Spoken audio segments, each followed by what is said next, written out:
Without further ado, our first speaker is a world-renowned environmental scientist, sustainability expert, and author. Dr. Jonathan Foley is the Executive Director of Project Drawdown, a nonprofit organization that ambitiously endeavors to map and model solutions to reverse global warming. Dr. Jonathan Foley, good morning to you and welcome. Good morning, and thank you for having me here today. I'll be sharing a little presentation through slides here in the spirit of being a little virtual and saving some carbon. So let me just go ahead and get started, and I hope you have a really great morning there in New York. So today I was asked to give kind of an overview presentation to kick off the conference about where the paths might be to achieving what we call drawdown, or what most folks will call net zero, and begin to stop climate change sometime in the near future, we hope. So how do we do that? Well, first we have to look at the past and kind of realize what's happened so far. Since the middle of the 19th century or so, greenhouse gases, including carbon dioxide, but there are quite a few others, have all increased because of us. CO2 alone has increased by about 50%. Methane's increased even more due to human activities. And with that, of course, has been a rise in temperature. We already know all this. So far, the planet's warmed a little bit more than 1 degree Celsius, and seems to be kind of mounting every year with more and more effects we can see in our lives every day. One of the things that's kind of depressing about this, though, is the impacts of climate change seem to be arriving now. But when we talk about solutions, they tend to seem kind of far away, like in the future or in a state capital somewhere or in the UN, somewhere far away from us and far away from now. In order to address climate change, I really am convinced we have to shorten that distance to bring solutions closer to whoever we happen to be and closer to today, not kicking it to somebody else and not kicking the can down the road. We have to act aggressively if we still want to build the future we want. We can still do this. Don't get me wrong. We can avoid the worst of climate change, but we have to get very, very busy very quickly. And time is not really our friend. So that's what we do at a place called Project Drawdown, is we look at all the potential solutions to climate change and assess how well do they work? What would they cost? How would we implement them, and so on. And we use the name drawdown to refer to this moment when greenhouse gas levels have been rising through recent history. And if we do nothing, they'll just continue to rise, exacerbating the problem. The higher that number gets, the warmer the planet gets. The warmer the planet gets, the more storms and disruptions and other things we're likely to see as well. So just like with COVID, we want to bend the curve. And when we bend the curve to this point here, this kind of blue point, that is the moment of drawdown. That's the moment when greenhouse gases stop climbing in the atmosphere, stabilize, and then maybe eventually begin to slowly go down. That's also called the moment of global net zero. That's the point when about 90% of our emissions have been cut, and maybe we remove the last 10% or so with some carbon removal technologies that at the moment don't yet exist at scale. But this is the goal, global net zero. Individual net zero doesn't make any sense, by the way. A company can't be net zero. The planet must be net zero. Companies can say this, cities can say this, but we really have to have everybody be net zero. And if we're paying somebody else to cut emissions instead of cutting our own, it's not really being honest to the global net zero, which is where we need everybody to be. So how do we get to this point? Where do we get to the moment of drawdown? Well, we first have to start with the atmosphere. That's where everything really begins and ends. So let's look there. This is a picture showing all the pollution we put into the atmosphere as kind of an economic activity. These are greenhouse gases being spewed into the air by electricity, by food, industry. We'll go into that in a second. But those are the things we contribute to make climate change worse. But the atmosphere is not sitting by itself. It's doing other things. It has its own physics and chemistry. It interacts with biology all across the world. And so nature, not us, nature is providing two so-called carbon sinks. A lot of it is in land, in the forest of the world, and a lot of it's in the oceans, where it's doing ocean chemistry and some photosynthesis across a lot of the ocean as well. So we have this picture of we humans are putting about 100 units of stuff in the air. About 40 of them are being removed by nature, leaving behind roughly 60% or 59% here of greenhouse gases end up staying in the atmosphere. So in order to achieve drawdown, hit kind of net zero, we have to, or better, we have to do the following. We have to first look at the sources. This is where almost all the action is going to have to be. look at the sources of pollution before they even get into the air and prevent them from ever being there. It's a lot easier to prevent carbon from going in the air than it is to try to remove it sometime later. Just remember your thermodynamics there. So we have to look at the sources of greenhouse gases from those different sectors, and we'll do that. At the same time, we can work with these so-called sinks of carbon and make sure that we maintain them. And of course, we're going to do that. But most of the ones today are, again, in nature. That means supporting, protecting, and enhancing sinks in things like forest and in the oceans.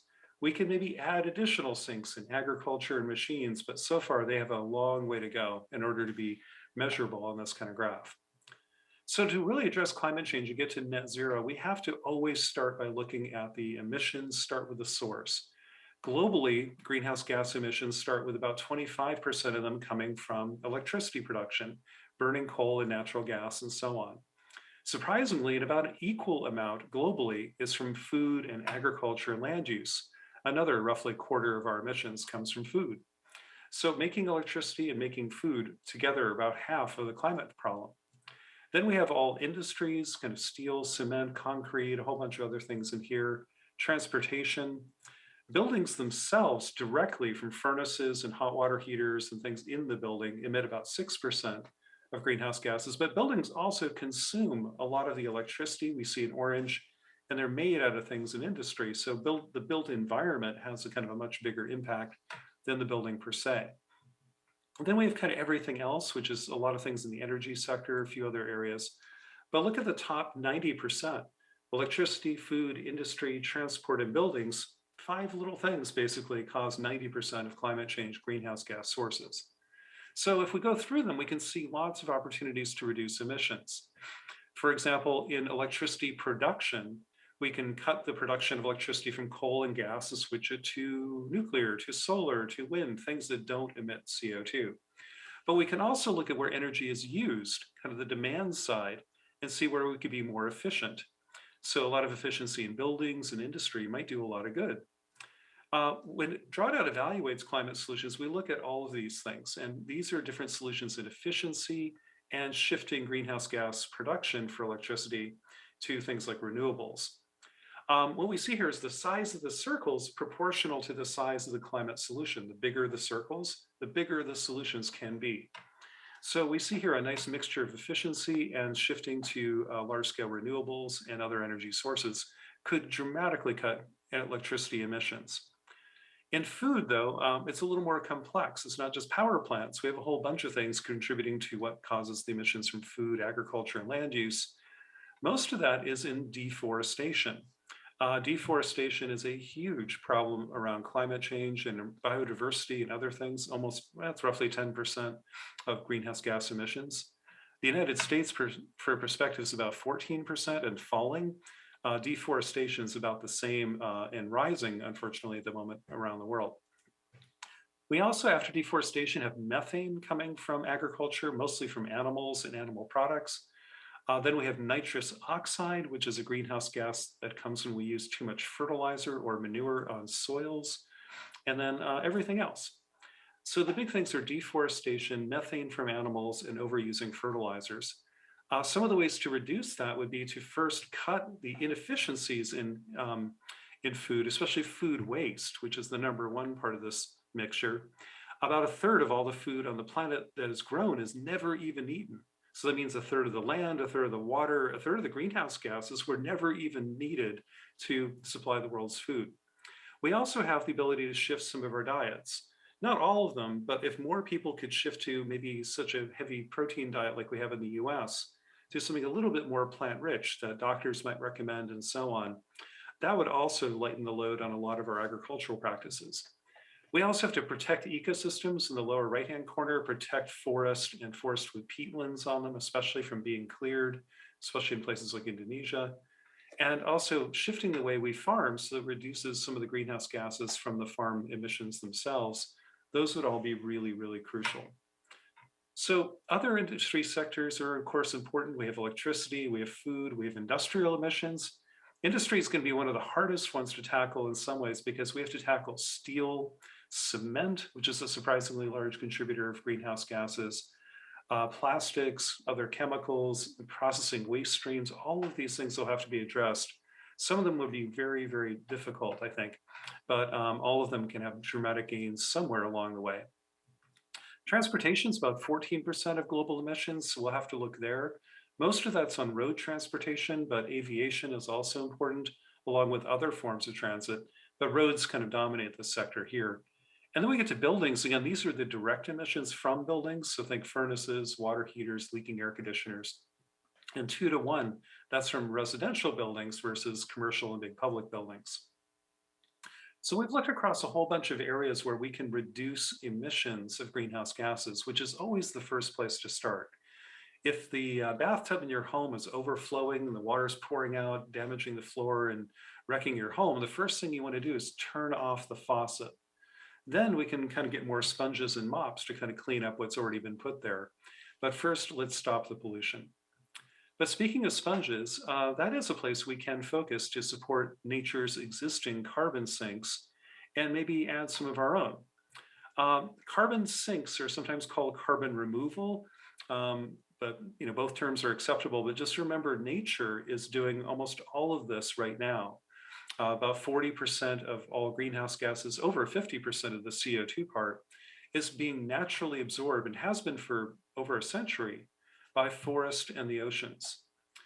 Human actions to create new carbon sinks are happening at a very small pilot scales, but they're not really measurable in the air so far. They're not even a round-off error to the numbers I've been showing you so far. So we have a long way to go for human-derived carbon sinks to show up on the scene, but nature's are already here and need some protection. So as I mentioned before, carbon sinks, carbon removal naturally is happening in forest around the world. So protecting forest is going to be crucial here, as well as restoring forest and maybe planting some new ones where appropriate. We can also create new carbon sinks on agricultural lands, where those lands have previously been a carbon source. As we cleared forest and tilled the soil, maybe we can put some of that carbon back and make it a sink for a while. We can do that by planting trees. We can do that by using agroforestry, mixing trees with crops and animals. We can also do that with better tillage of the soil and better grazing techniques that might help build the soil back up a little. So all these things are very, very crucial. But right now it's nature. We too, though, could maybe add to it. Oceans are also an important sink of carbon, either directly chemically dissolving CO2 in water with chemistry or turning it into carbonate rock, or it's done through photosynthesis, turning into plants, phytoplankton, or big macro plants like algae and kelp forests, things like this. Those are all really, really important too, and humans can play a role in this as well by protecting coastal ecosystems and marine protected areas and so on, but also maybe adding our own carbon sinks in the ocean too, with like kelp farming and other things that are possible. That would all be very exciting. There's also a lot of excitement around engineered sinks, basically big machines. They're essentially, most of them are like big fans that blow air through solvents that try to absorb the CO2 out of the airstream and do something with it chemically, either store it or turn it into something we could use, like, I don't know, a jet fuel or a plastic or something. These are definitely getting a lot of attention, a lot of funding, but they've also been around a very long time. The Department of Energy, the Australian government, and others have spent decades and billions of dollars on some of this technology, and most of those projects have not done very well yet. We're still looking at the thousands of tons scale at best, when we need to be at the billions of tons scale to even be measurable. So this technology is going to be quite a ways off, but I think it'll be very important come the 2040s or so to help remove some of the last very, very thorny emissions. But right now it's still very much in the kind of R&D piloting and scaling stage. So what is the big picture? Well, to stop climate change, to achieve net zero, most of the work is about hitting zero, that is reducing the emissions themselves. And we see opportunities to do that, amazing ones in electricity that we're beginning to see quite a few of. In food, agriculture, and land use, we still have much to do, like protecting deforestation from happening, reducing food waste, global efforts to have more sustainable diets, etc. Industry is also very important. We also have to look at transport and buildings and so on. We can also build better carbon sinks by protecting sinks on land, maybe some in the oceans. That blue number for oceans is probably an underestimate. but that's based on what we knew a couple of years ago. Later this year, we should have an update to those numbers, which would be exciting. But we can also create some carbon sinks. We can also work across society to trip off other climate solutions. But the bottom line is by deploying climate solutions, most of them are set for reducing emissions today, and some are maybe related to sinks in the future. We can do quite a bit. Depending on which scenarios we want to look at, an aggressive or very aggressive scenarios, with the solutions I just presented, even without new technologies, just the ones we have today, we have enough to bend the curve to keep climate change from hitting over 2 degrees and maybe settle back down to about 1.5 degrees. But that window of opportunity for 1.5 seems to be disappearing. But to keep it between 1.5 and 2 is still very much on the table. And every degree, every 10th of degree, every 100th degree still matters a lot. So what have we learned so far? One is it's not too late to address climate change. We already have enough solutions to stop climate change, and more solutions are coming every day. And that's really good news. And for the most part, these solutions can make the world better. Deployed wisely, climate solutions can create jobs, improve health, improve security, help reduce inequities and injustices of the past. It's kind of the key to rebooting a better world. But one of the things we don't have, we have solutions, what we don't have is time. This is what we basically have to do between now and 2050 to stay on that kind of 2 degree or less target. This is what we've done so far. CO2 and other greenhouse gases have risen. This is about where we are now. To keep on target, we have to cut emissions basically in half by the early 2030s, and then in half again by the 2040s, and then half again by the 2050s, those big steps in the red curve. Most of the work we need to do is on cutting emissions. But this also allows for the growth of some new carbon sinks later in the 2040s and 2050s. There's a limited potential for carbon removal. This is a pretty optimistic one, where we deploy lots of forest, lots of farms, and lots of machines that some of which don't even exist yet out in the 2040s, and so to help soak up the last bits of our emissions. But about 90% of the work has to be emissions reduction. Only the last part can be carbon removal, but together we can make this work. But together we have to work in different stages. To get to the big halving of greenhouse gas emissions this decade, we need some quick wins right now, which are all going to have to be in emissions reductions. The carbon sinks won't move fast enough. So what can we do right now in the next 3 to 5 years to dramatically cut emissions right today? Then we also have a huge infrastructure problem that even if we started it all today, would take a decade or two to unfurl.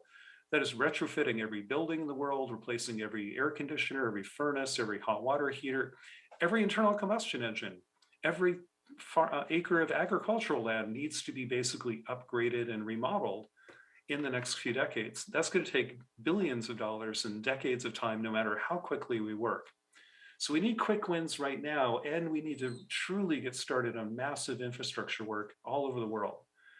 Then we can also, as we're planting literal seeds and other seeds for those today, other things like carbon sinks that'll come in handy later in the process can help us, but they're always going to be a decade or two away before they soak up any carbon. So we can't count on them today.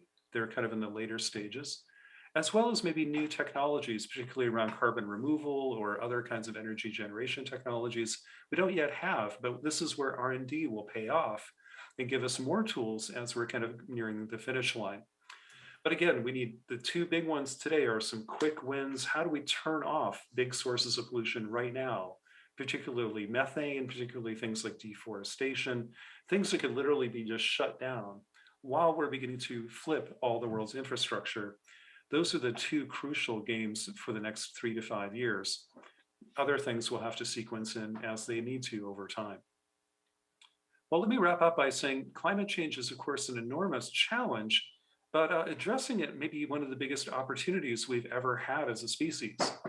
Not only do we have to reimagine our world, we get to. Because right now we have a world that's still powered on kind of 19th century technology, politics, assumptions, colonialism and racism, all these other things. We get to throw all that out if we want to and rebuild the world with new technologies, new systems, new ways of doing things, how we power our cities, how we get around, how we feed ourselves, how we treat each other, and how do we treat the future. All of that gets to be reimagined. And so I'd just like to leave you with a little bit more of a hopeful note that while climate change is serious business and we have a lot to do, the future is still there to be written. We haven't written it yet. And Robert Wilson likes to remind us that it belongs to any and all who will take the risk and accept the responsibility of consciously creating the future they want.